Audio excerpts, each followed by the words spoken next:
ফজর ভোরে জোহর দুপুরে আসর বিকেলে মাগরিব সন্ধ্যায়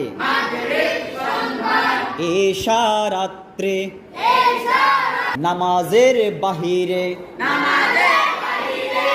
এবং ভিতরে 13 ফরজ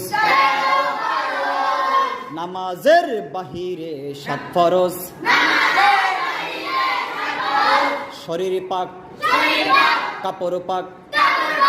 নামাজের জায়গা পাক সতর ঢাকা কিবলামুখী হওয়া ওয়াক্ত মতো নামাজ পড়া নামাজের নিয়ত করা